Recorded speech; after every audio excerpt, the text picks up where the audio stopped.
계절은 냄새와 함께 다가온다. 계절의 냄새에는 어김없이 기억의 흔적이 묻어 있다. 지난해 이맘때 날 할퀴었던 말, 보듬었던 손, 웃고 떠들며 보았던 영화, 거닐던 거리의 소음 등 종종 후각은 시각이나 청각보다 후순위가 되곤 하지만 적어도 나에게 있어 후각은 과거를 가장 생생히 떠올리게 하는 감각이다. 과거를 맞게 하는 감각. 안녕하세요. 준원입니다. 어느덧 단풍이 들고 쌀쌀한 바람이 코끝을 간지리는 계절이 되었습니다. 올 한 해도 어떻게 지내왔나 싶을 정도로 시간이 빠르게 가는 기분이네요. 여러분의 올 한 해는 어떠셨으려나요? 오늘은 냄새에 관해 이야기해보려 합니다. 여러분은 어떤 냄새를 좋아하시나요? 우연히 맡게 된 냄새에서 기억 속 저편에 묻혀있던 추억이 갑자기 떠오를 때가 있습니다. 사랑은 향기를 남기고 흔들리는 꽃들 속에서 내 샴푸 향이 느껴진 거야 라는 노래 제목도 있듯이 냄새는 무언가를 강렬하게 각인시키는 특성이 있죠. 오늘 제가 읽어드릴 책은 김수정 작가님의 냄새들이란 책입니다. 냄새들은 들 시리즈 4번째 책으로 별스러운 후각이 빚어낸 냄새와 그 냄새가 불러들인 기억에 관한 이야기입니다. 예민한 후각 때문에 어려서부터 유별나다는 말을 들어왔다는 작가님은 그 별남을 책에서 유감없이 발휘합니다. 음식 냄새, 향수 냄새뿐만 아니라 계절이 바뀌는 순간의 냄새, 비, 흙, 햇살 등 자연의 냄새, 여행지 냄새, 책 냄새, 사람 냄새 등 영역을 넘나드는 다양한 냄새가 등장하고 이 냄새들은 작가님의 행복했던, 부끄러웠던, 아팠던 시절의 이야기로 이어지거나 그 안에서 풀어집니다. 누구에게나 한두 개쯤 있을 사연들인데 이것이 이 책이 냄새 민감도와 상관없이 많은 이들에게 공감을 얻을 수 있는 이유가 될 것입니다. 저는 그중 몇 개의 에피소드를 골라서 읽어드리도록 하겠습니다. 그럼 오늘도 편안한 밤 되세요.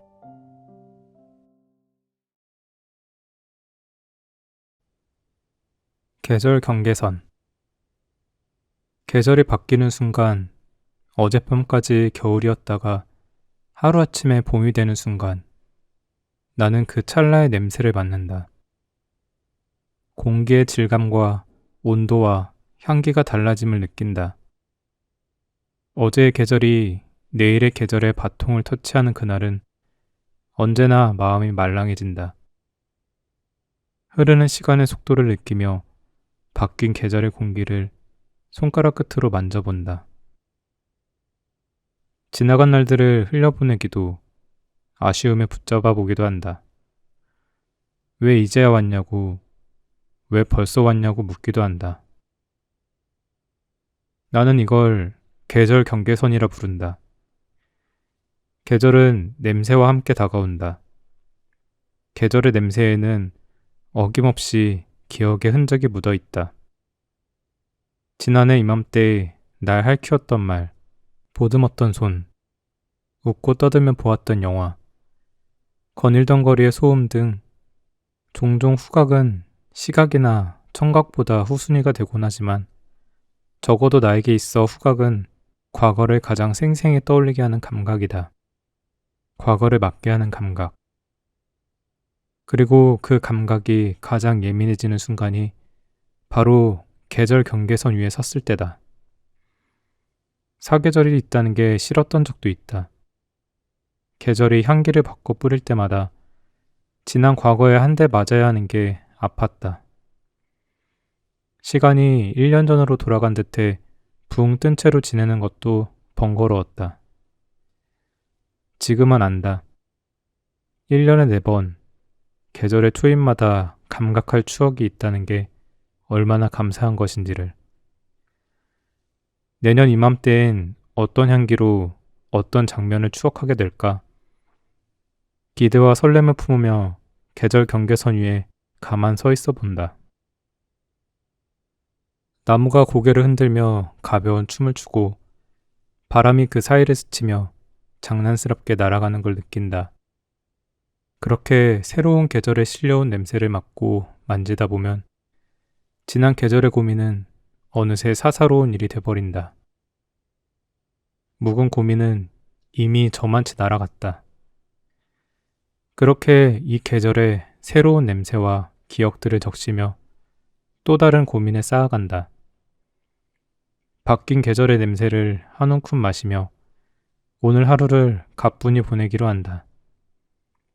코끝을 살짝 들어 새로운 계절과 잘 지내보려 인사한다. 어느덧 어느새 새 냄새와 함께 가을이 찾아왔다. 나이스하지 않은 냄새의 추억. 후각은 참 신기하기도 하지. 여행지의 사진만 보아도 그때 그곳의 냄새가 느껴진다. 병에 담아온 것도 아닌데 여행지의 비 냄새, 바다 냄새, 나무 냄새가 사진 한 장으로 고스란히 맡아진다. 그리고 처음 보는 풍경이 유독 오래 기억에 남듯 냄새도 생전 처음 맡아본 것이라면 바로 어제 맡은 냄새처럼 선명하다. 내 경우에 프랑스 니스는 듣도 보도 맡아본 적도 없는 냄새의 도시로 기억된다. 니스에서 먹은 맛난 음식이나 아름다웠던 바다 색깔보다 처음 겪었던 그 냄새가 더 또렷이 생각난다. 그리고 부끄럽게 달아올랐던 내 얼굴의 열기도 함께. 동료들과 니스로 떠났다. 빈 열차가 우리를 맞이했다. 우리는 홀수였고 앉다 보니 내가 혼자 앉게 됐다. 동료들과 대화를 나누기 위해 창가가 아닌 복도에 앉았다.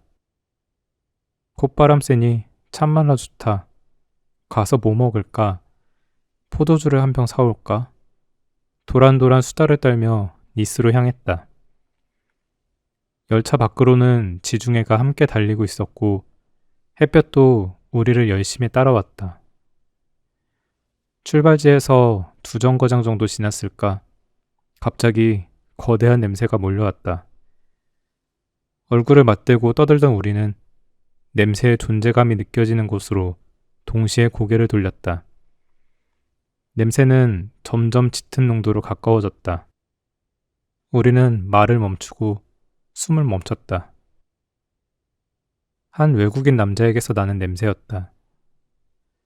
여행하며 소위 액취증의 냄새를 적지 않게 경험했지만 그날 니스행 기차에서 맡은 그 냄새는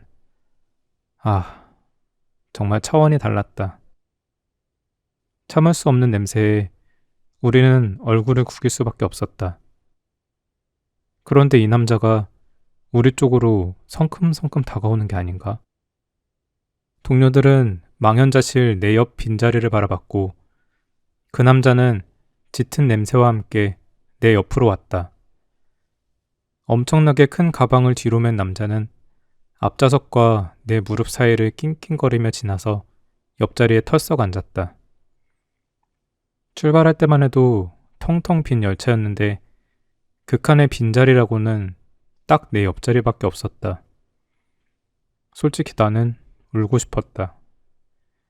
보름 가까이 잠을 못 자서 머리는 딩딩 울렸고 마감 때문에 하루에도 커피를 몇 잔씩 부어 마시느라 속은 상할 대로 상한 터였다. 남자의 냄새에 금방이라도 토할 것처럼 속이 거북했다. 구원의 눈빛으로 동료들을 바라보니 그들도 숨을 꾸역꾸역 참고 있었다. 태어나서 처음 맡아보는 냄새였고 앞으로도 맡을 일 없을 냄새였다. 독창성과 밀도면에서 압도적이었다. 그렇다고 다른 칸으로 옮겨 타기도 애매했다.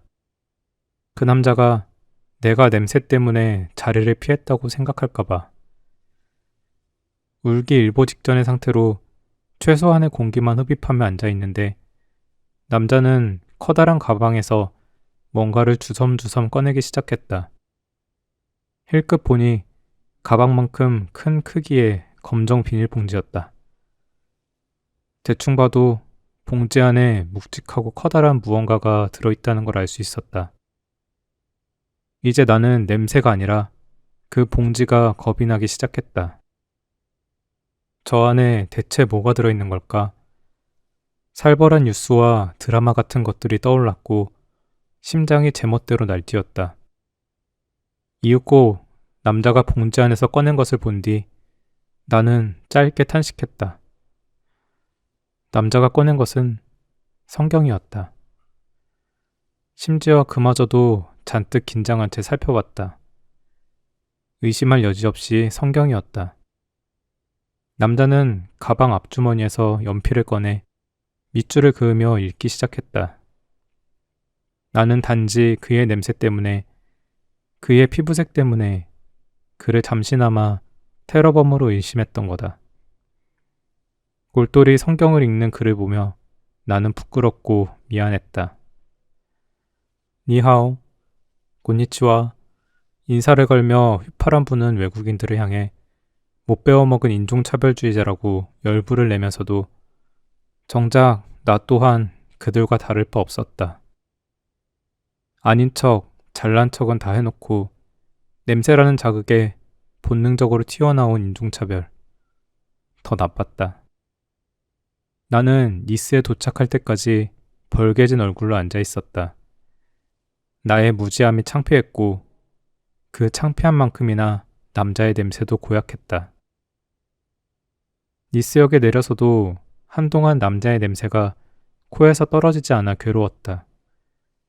그리고 그 냄새와 함께 내 속에 숨어있던 인종차별주의를 발견한 것 또한 못 견디게 괴로웠다. 머리가 아프도록 강렬했던 냄새 덕분일까? 성경을 읽던 남자를 사진으로 찍진 않았지만 나는 니스 사진을 볼 때마다 그의 얼굴이 희미하게 남아 떠오른다. 호기심 가득한 큰 눈을 깜빡이며 성큼 걸어오던 남자. 그의 오른쪽으론 지중해가, 왼쪽으론 남프랑스 맨션들이 그림처럼 걸려 있었다. 그의 가방에서 꺼냈던 벽돌보다 컸던 성경과 구깃구깃 구겨진 검정 봉지도 잊기 힘들다. 그리고 그에게 잠시나마 품었던 두려움이 마음의 빛처럼 남아 사진을 볼 때마다 기억 저편에서 자꾸만 비쭉 튀어나온다. 니스는 멋지다는 뜻인 나이스에서 유래한 이름이라고 한다. 전혀 나이스하지 않았던 냄새의 추억이다. 그 연예인의 냄새. 연예인을 제법 가까이서 보는 일을 10년 정도 하다 보니 연예인에게 감흥이 없어졌다. 정확히 말하면 그들이 연예인이라는 이유만으로 특별한 감흥이 생기지는 않고 작품 안에서는 느낄 수 없었던 예상치 못한 뉘앙스나 표정, 대사가 아닌 내 말을 할 때 드러나는 진짜 목소리에서 흥미로움을 느꼈다. 제 아무리 얼굴이 두껍고 철저한 시스템 안에서 교육받은 연예인이라 할지라도 직접 얼굴을 맞대고 10분 이상 이야기하다 보면 미량이라도 본인의 진짜 모습을 흘리게 된다. 잠깐의 얼굴 찡그림, 도끼 서린 눈빛이나 찰나의 미소, 어느 단어에 힘을 주고 어느 문장의 느낌표를 찍는지에 따라 자연인으로서의 모습을 알아채게 된다. 전혀 관심 없는 연예인이었는데 직접 만나고 난 뒤 팬이 된 경우도 있고, 반대로 오래 응원해오던 사람이지만 실제 모습에 실망한 경우도 적지 않다. 연예인의 가공되지 않은 모습을 보는 게 일상이라면 일상이었다. 그런데 신기하게도 연예인의 냄새랄까 향기 같은 것은 크게 느껴본 적이 없다. 흔히 연예인 하면 짙은 화장품 냄새가 날 것 같지만 의외로 그렇지 않았다. 분명 인터뷰 장소 앞에서 담배 피우는 걸 보았는데도 연예인에게서는 담배 냄새조차 나지 않았다. 잡지나 SNS에서 연예인들이 쓰는 향수 리스트를 본 적이 있는데 그 리스트에 적힌 연예인들을 실제로 보아도 그 어떤 냄새도 나지 않았다.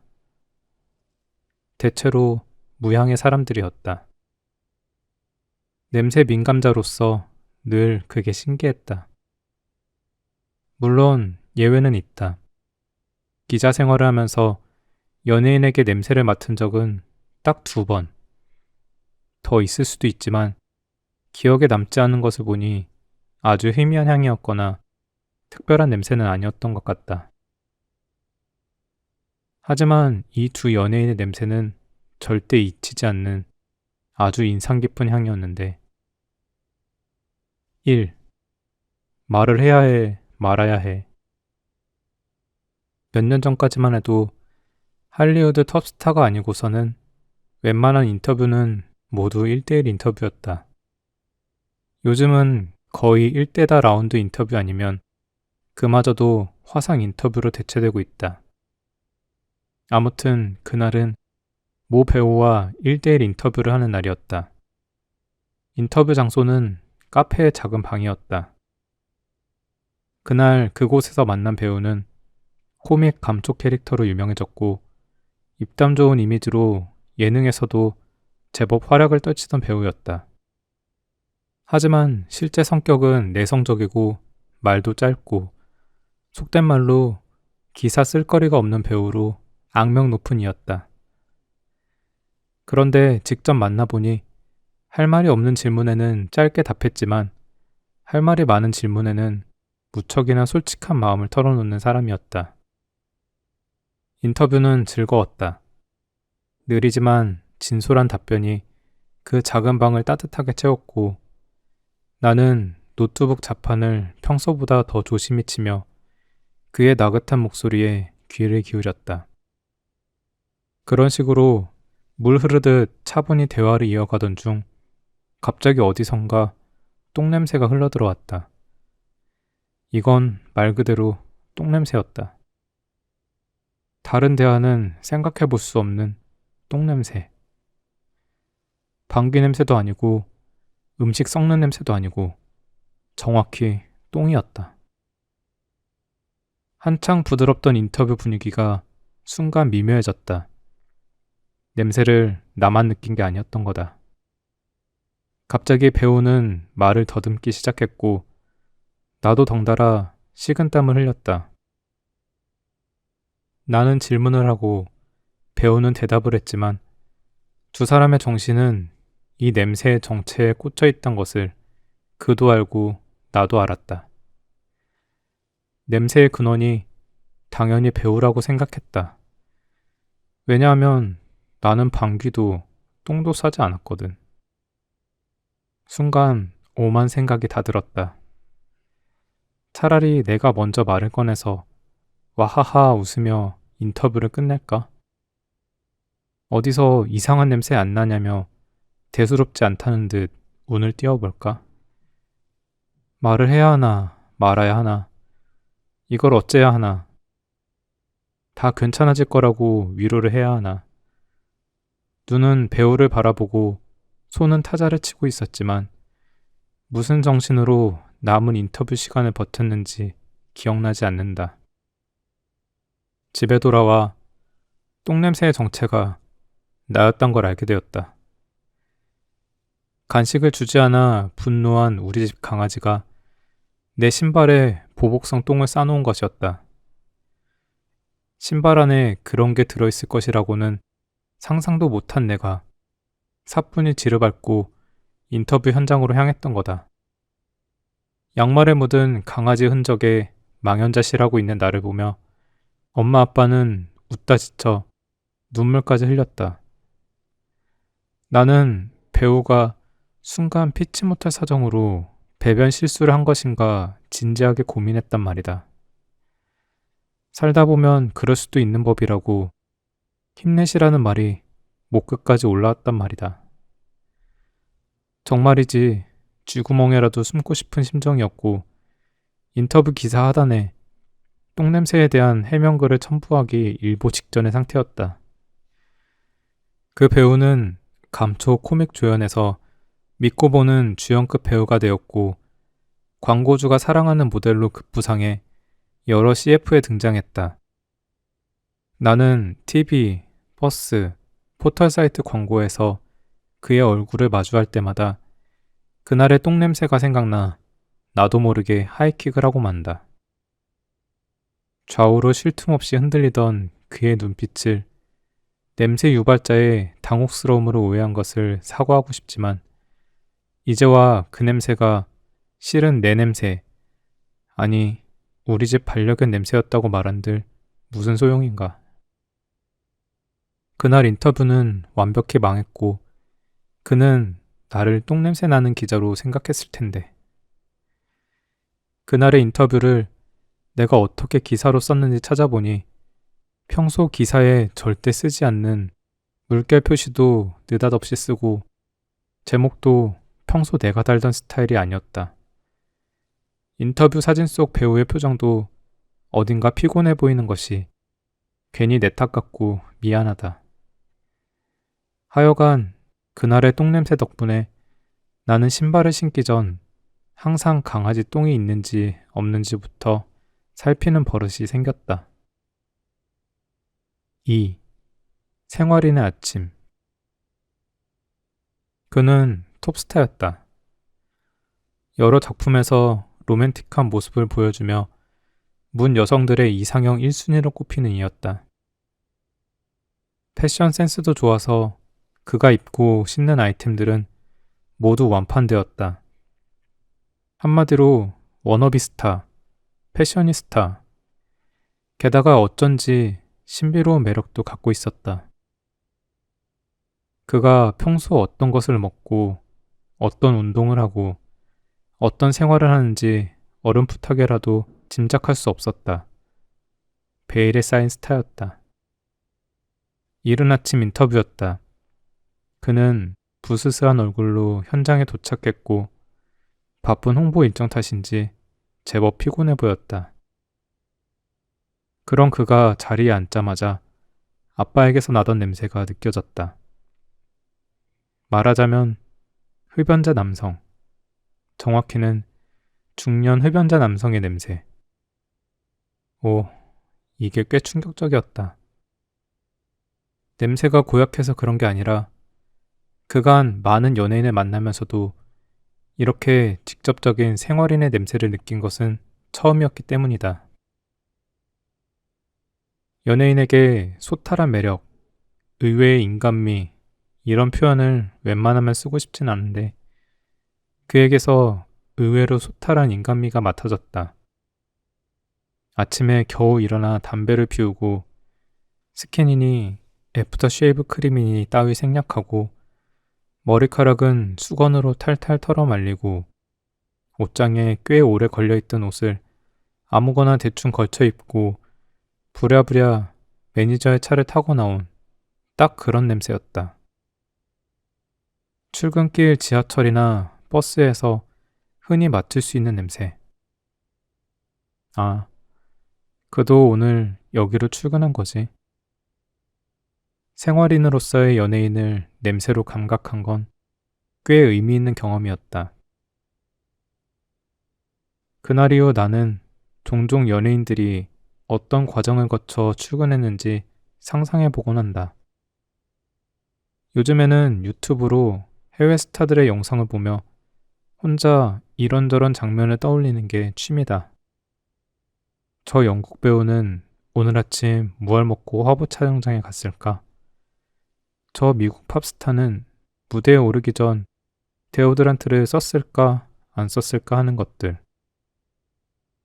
적고 보니 좀 변태 같은데 그렇게 혼자 상상의 나래를 펼치다 보면 작품도 음악도 달리 보인다. 나와 다른 삶을 사는 연예인이 아닌 매일 분투하는 생활인이 무수히 많은 출근길 끝에 만들어낸 성과물로 생동감 있게 다가온다. 톱스타의 냄새가 담긴 뜻밖의 수학이다. 홍어와 홍콩 영화. 김씨 집안의 막내였던 나는 9살 때 대학생 언니 오빠들에 의해 거의 반강제로 홍어 냄새를 체험했다. 그날이 아직도 생생하다. 친가 어르신들은 큰 고모 집에 모여 술과 예술을 즐기셨고, 김씨 집안의 자손들은 근처 셋째 큰아빠네 집으로 가 우리끼리 예술을 즐겼다. 언니 오빠들은 거실 바닥에 홍어와 소주를 깔아놓고 먹고 마셨다. 학교 화장실에서나 나던 냄새가 언니 오빠들에게서 났다. 맵고 싸하고 낯선 냄새가 먹는 것에서 나는 것이라고는 믿기 힘든 냄새가 코를 사정없이 찔러댔다. 심지어 그때 나는 축농증으로 병원까지 다니고 있었는데 눅진한 염증을 뚫고 찌릿한 홍어 냄새가 뇌까지 전해졌다. 저런 걸 먹었다간 골로 갈 것 같았다. 왜 이런 걸 먹고 앉아 있는 거야? 충격에 휩싸인 눈으로 쳐다보고 있으니 사촌 오빠가 너도 먹어볼래? 하며 홍어 한 점을 건넸다. 희미하게 웃으면서. 그때 오빠의 등 뒤로 왕가위 감독의 중경 삼림 비디오가 재생되고 있었다. 초등학교 저학년이 봐도 엄청나게 세련된 영화였다. 그 당시에는 세련이라는 단어도 몰랐지만 그때 내가 감각한 건 정확히 세련 그 자체였다. 눈빛이 어마어마하게 근사한 남자 주인공이 멋스럽게 화면을 가득 채웠고 어마어마하게 잘생긴 또 다른 남자 주인공이 주인 잃은 강아지 같은 표정을 하고 있었다. 알이 큰 선글라스를 낀 언니, 숏컷으로 망을 심어줬던 페이, 푸르딩딩한 화면과 알 수 없는 외국말, 귀에 쏙 들어오는 음악까지 뭐 하나 멋지지 않은 게 없었다. 중경삼림을 보기 전까진 손지창, 김민종, 우이진이 나오는 드라마 느낌이 세상에서 제일 멋진 줄 알았는데 아니었다. 그런 중경삼림의 도시적이고 몽환적인 분위기에 이끌려 나는 사촌 오빠가 건넨 홍어를 꿀꺽 입에 넣었다. 홍어를 먹으면 나도 중경삼림에 나오는 배우들처럼 멋져질 것 같았다. 저 멋진 영화를 보는 언니 오빠처럼 될 것 같았다. 맨날 막내 동생 떨궈놓고 당구장 가는 언니 오빠들처럼 형용할 순 없는 어떤 멋짐의 세계로 빠져들 수 있을 것 같았다. 홍어의 맛이 아니라 그 냄새는 전혀 멋지지 않았다. 이런 끔찍한 걸 아무렇지도 않게 씹어 삼키면서 껄껄 깔깔 알아들을 수 없는 이야기를 하는 언니 오빠들이 대단해 보였다. 홍어를 입에 넣자마자 나는 거의 빽 울기 직전의 표정을 지었고 김씨 집안 후손들은 껄껄 깔깔거리며 웃었다. 셋째 큰아빠네 집 거실에 둘러앉아 찌릿한 냄새를 맡으며 본 중경삼림은 내가 제목을 기억하는 최초의 영화다. 인생이 무엇인지, 영화가 무엇인지는커녕 구구단도 겨우 외울 때였지만 인생과 영화가 고약하지만 멋진 것, 아름답지만 외로운 어떤 것이라는 어렴풋한 감각만큼은 생생히 터득할 수 있었다. 그때 언니 오빠들이 떡볶이를 먹으며 마루치 아라치 같은 것을 보고 있었다면 전혀 다른 감상이 남았을 것이다. 타락천사, 금옥만당도 언니 오빠들과 봤던 것 같다. 비디오 속 쓸쓸하고도 정신없는 세상이 늘 궁금했다. 그렇게 홍어 냄새와 홍콩 영화들이 남긴 무언가가 내게 씨앗이 되어 나는 영화를 좋아하는 어린이가 되었고 그 어린이는 커서 영화를 보고 글을 쓰는 직장인이 되었다. 10여 년 전 셋째 큰아빠의 유골과 함께 오랜만에 그 집을 찾았을 때 나는 거실에 쪼그리고 앉아 홍어를 받아먹던 시절의 냄새를 느낄 수 있었다. 북적이며 함께 예술을 즐겼던 김씨 집안 식구들. 먼저 떠나신 분들의 빈자리는 여전히 텅 빈 채 쓸쓸히 남아있다. 더는 함께 모여 흥을 나눌 수 없다. 김씨 집안 후손들은 사는 게 바빴고 살아남기에 고달팠다. 깔깔 모여 홍어에 소주에 홍콩 영화를 즐기던 김씨 언니 오빠들. 덕분에 나는 이렇게 글을 쓰며 지내고 있어. 9살 꼬마에게 큰 세상을 알려줘 고마웠어. 그런데 나 홍어 아직도 못 먹는다. 역시 멋짐의 세계는 손에 쉽게 쥘 수 있는 게 아닌가 봐. 그땐 언니 오빠들 참 멋있었는데 북적이던 그때가 그리워. 참 많이.